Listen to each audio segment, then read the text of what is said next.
صلاح الدین ایوبی اسلامی اتہاس میں ایک چمکتا ہوا ستارہ ہے جو اپنے انصاف اور رحم دلی کے لیے مسلمانوں اور عیسائیوں دونوں مذہب کے ماننے والے لوگوں کے لیے ایک عزت کا مقام رکھتے ہیں۔ یہ 1137 عیسوی کی بات ہے۔ عراقی شہر ترکت میں ایک جنگی سلطنت جس کا امیر نور الدین زنگی تھا، اسی کا ایک کمانڈر نظم الدین ایوب تھا، جس کے گھر میں ایک لڑکے نے جنم لیا تھا جس کا نام یوسف رکھا گیا اور جسے آج پوری دنیا صلاح الدین ایوبی کے نام سے جانتی ہے۔ صلاح الدین ایوبی کا پورا نام صلاح الدین یوسف بن ایوب تھا۔ صلاح الدین ایوبی کی پرورش ان کے چچا نے کی تھی، وہ بھی جنگی سلطنت کے کمانڈر تھے۔ وہ صلاح الدین ایوبی کو اپنے ساتھ جنگوں میں لے جاتے، جہاں وہ صلاح الدین ایوبی کو جنگ کے احکامات بتاتے، دشمن سے کس طرح مقابلہ کیا جاتا ہے، جنگ کی پوری معلومات دیتے کہ کیسے جنگ کی حکمت عملی تیار کی جاتی ہے۔ صلاح الدین ایوبی اپنے تیز دماغ اور بہادری کی قابلیت کی وجہ سے جنگی سلطنت میں اونچے عہدے پر بہت کم وقت میں پہنچ گئے۔ 1169 میں مصر پر حملے کے بعد انہیں مصر کا گورنر بنا دیا گیا۔ جنگی سلطنت کے فاؤنڈر نور الدین زنگی کی وفات کے بعد ان کی جنگی سلطنت کو سنبھالنے والا کوئی نہیں تھا، جس کے بعد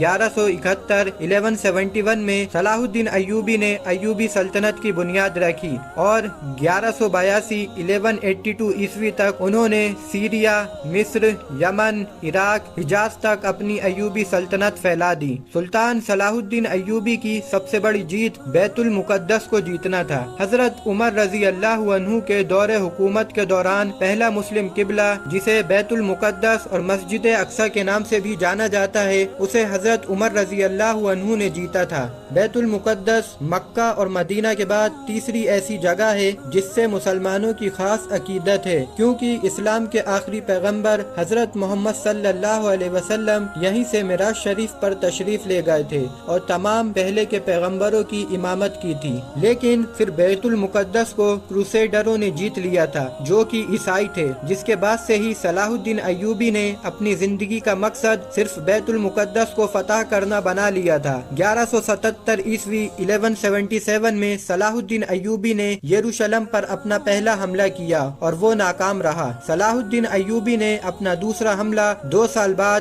1179 میں کیا تھا، جس میں یروشلم کا راجہ ہار گیا تھا اور میدان چھوڑ کر بھاگ گیا تھا، جس کے بعد یروشلم کے راجہ اور صلاح الدین ایوبی کے بیچ 1180 میں ایک امن معاہدہ طے قرار پایا، لیکن یہ سمجھوتا زیادہ دن تک نہیں چلا۔ کرک قلعے کا گورنر رینالڈ ایک ظالم عیسائی تھا جس نے حج کے قافلے پر حملہ کیا، لوٹ مار کری۔ اسی قافلے میں صلاح الدین ایوبی کی بہن بھی تھی جسے رینالڈ نے مار دیا تھا۔ جب اس حملے کی خبر صلاح الدین ایوبی کو لگی تو انہوں نے کنگ آف یروشلم کو خط لکھا اور کہا کہ رینالڈ نے بے قصور لوگوں کو مارا ہے، اسے سزا دی جائے اور میری بہن کی ڈیڈ باڈی کو میرے پاس بھیجا جائے۔ لیکن کنگ آف یروشلم نے صلاح الدین ایوبی کی بات نہیں سنی اور اس پر عمل نہیں کیا۔ نتیجتاً رینالڈ اور بھی غلطیاں کرنے لگا اور وہ مکہ شہر پر حملہ کرنے کے لیے فوج بھیجنے لگا، لیکن راستے میں صلاح الدین ایوبی کی فوج نے رینالڈ کی فوج کو ہرا دیا۔ لیکن کنگ آف یروشلم کی موت کے بعد رینالڈ نے مسلمانوں پر حملہ کرنا اور ان کا قتل عام جاری رکھا۔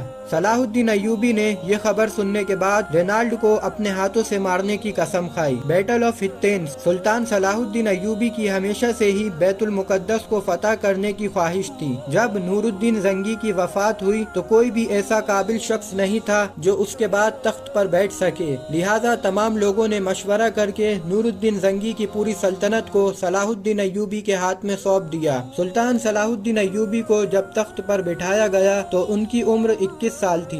اب صلاح الدین ایوبی کو بیت المقدس فتح کرنے کا موقع ملا جس کی انہیں ہمیشہ سے ہی تلاش تھی۔ سلطان صلاح الدین ایوبی نے مصر کے تخت پر بیٹھتے ہی بیت المقدس کو فتح کرنے کو ہی اپنی زندگی کا مقصد بنا لیا۔ صلاح الدین ایوبی ہمیشہ سے ہی بیت المقدس کو فتح کرنے کے بارے میں سوچتے رہتے تھے۔ جب صلاح الدین ایوبی نے مصر کی ساری مشکلوں سے چھٹکارا پا لیا اور مصر میں اپنی سلطنت کو بہت زیادہ مضبوط کر لیا تو انہوں نے بیت المقدس کے راستے پر نکلنے کا فیصلہ لیا اور صلاح الدین ایوبی اپنی فوج کے ساتھ بیت المقدس کو فتح کرنے کے لیے یروشلم کی اور نکل پڑے۔ صلاح کے دوران بیٹل آف ہتین کی جنگ ہوئی۔